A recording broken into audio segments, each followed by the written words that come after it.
बिस्मिल्लाहिर्रहमानिर्रहीम। जैसा कि तमाम पेरेंट्स की ये ख्वाहिश होती है कि उनके बच्चे हेल्दी हों और उनकी अच्छी से अच्छी फ़िज़िकल और मेंटल ग्रोथ हो, तो अंडा एक ऐसी बेहतरीन ग़िज़ा है कि जिसमें 13 से ज़ायद मुख्तलिफ़ किस्म के vitamin, protein, carbohydrate, fat, minerals और आयरन वगैरह शामिल हैं, जो कि बच्चे की ज़हनी और जिस्मानी ग्रोथ के लिए बहुत ज़्यादा मुफीद हैं। तो आज की वीडियो में हम बच्चों के लिए एग के बेनिफिट डिस्कस करेंगे और आज की वीडियो में हम देखेंगे कि कितनी उम्र पे बच्चे को एग शुरू कराना चाहिए और एक एवरेज साइज़ एग में कितनी कैलोरीज होती हैं, अंडे की जर्दी और सफ़ेदी में से क्या चीज़ बच्चे के लिए ज़्यादा बेहतर है। और आज की वीडियो में हम देखेंगे कि बच्चे की ब्रेन की ग्रोथ के लिए अंडे की जर्दी और सफ़ेदी में से क्या चीज़ ज़्यादा मुफीद है और बच्चों में एग एलर्जी की क्या अलामात हैं और इनका हल क्या है। आइडियली 9 माह से 1 साल की उम्र के दौरान आप बच्चे की ग़िज़ा में एग शुरू करा सकते हैं, क्योंकि मुख्तलिफ़ किस्म की जो रिसर्चेज़ हुई हैं उसमें इस बात के शवाहिद मिले हैं कि आप 1 साल की उम्र के बाद जितना लेट करेंगे तो उसमें बच्चे में एग एलर्जी के चांसेस उतने बढ़ते जाते हैं। और अगर आप अर्ली शुरू करेंगे यानी 6 से 9 माह की उम्र पे आप बच्चे में एग शुरू करेंगे तो इसमें इस बात का रिस्क रहता है कि जो एग के स्मॉल पीसेज हैं वो बच्चे के हलक में ना फंस जाएं। तो अगर आप 6 माह से 9 माह की उम्र पे बच्चे में एग शुरू कराना चाहते हैं तो बेहतर ये है कि आप उसको एग को मिल्क या इस तरह की दूसरी चीज़ों में मैश करके दे सकते हैं। लेकिन आइडियल यही है कि आप 9 माह से 1 साल के दौरान बच्चे को एग शुरू कराएं। एक नॉर्मल साइज़ का जो एग होता है उसमें तकरीबन 72 कैलोरीज होती हैं, उसमें से तकरीबन 80% जो कैलोरीज होती हैं, तकरीबन 57 कैलोरीज वो उसकी एग याक यानी अंडे की जर्दी में पाई जाती हैं और जो बाकी मादा 20% तकरीबन 20% कैलोरीज होती हैं यानी 15 कैलोरीज वो उसके एग वाइट यानी अंडे की सफ़ेदी में पाई जाती हैं। यानी जो एग की कैलोरीज होती हैं वो मैक्सिमम एग याक यानी अंडे की जर्दी में मौजूद होती हैं। अब हम एग के अंदर मौजूद न्यूट्रिएंट्स के बारे में बात करते हैं। एग के 2 पोर्शन होते हैं। जो एग का ऊपर वाला पोर्शन होता है जिसे हम एग वाइट कहते हैं या अंडे की सफ़ेदी कहते हैं, वो ज़्यादातर प्रोटीन पर मुश्तमिल होता है, उसमें ज़्यादातर प्रोटीन शामिल होती है। इसमें 9 मुख्तलिफ़ किस्म के एसेंशियल अमीनो एसिड मौजूद होते हैं जो कि बच्चे के हेयर ग्रोथ या नेल ग्रोथ में हेल्प करते हैं। इसके अलावा इसमें सोडियम और पोटाशियम भी शामिल होते हैं और जैसा कि मैंने आपको बताया कि इसमें सिर्फ 20% कैलोरीज होती हैं। इसके अलावा ना तो इसमें कोई विटामिन, मिनरल, ना कोई कार्बोहाइड्रेट, फ़ैट इस तरह की कोई चीज़ मौजूद नहीं होती।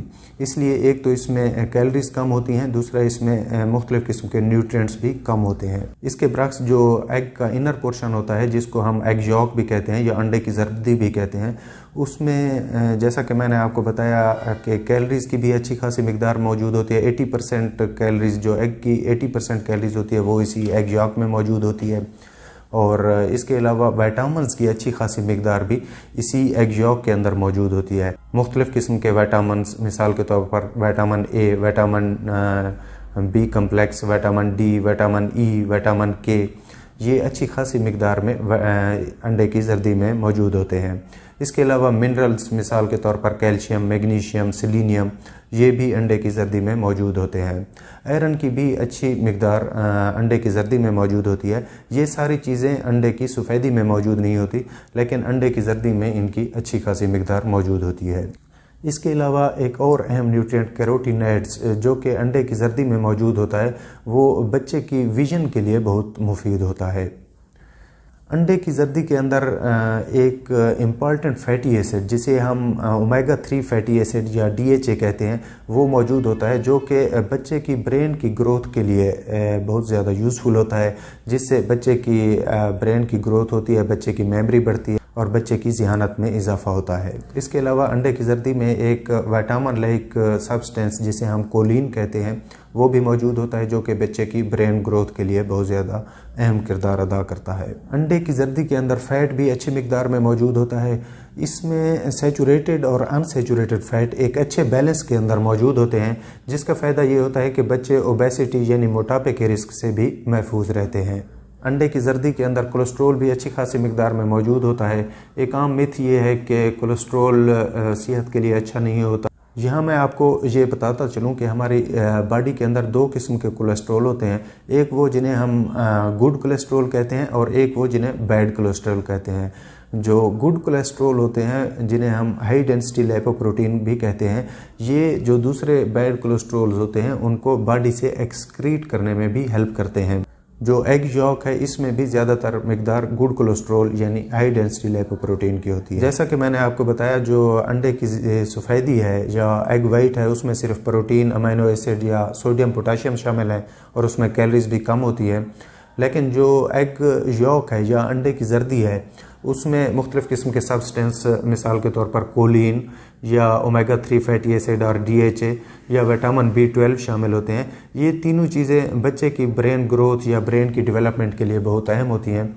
इसलिए एग यॉक बच्चे की ब्रेन ग्रोथ या ब्रेन डेवलपमेंट के लिए बहुत ज़रूरी है, यानी अंडे की जर्दी बच्चे की ब्रेन ग्रोथ के लिए बहुत ज़्यादा अहम है। अब हम देखते हैं कि बच्चों में एग एलर्जी की क्या अलामात होती हैं।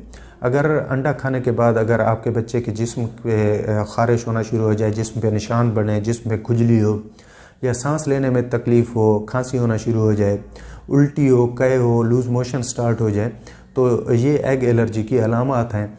और ऐसी सूरत में फिर बच्चे को दोबारा एग नहीं देना चाहिए और अपने करीबी डॉक्टर से मशवरा करना चाहिए। मुझे उम्मीद है कि एग के बारे में हमारी आज की ये वीडियो आपके लिए काफ़ी हेल्पफुल साबित होगी।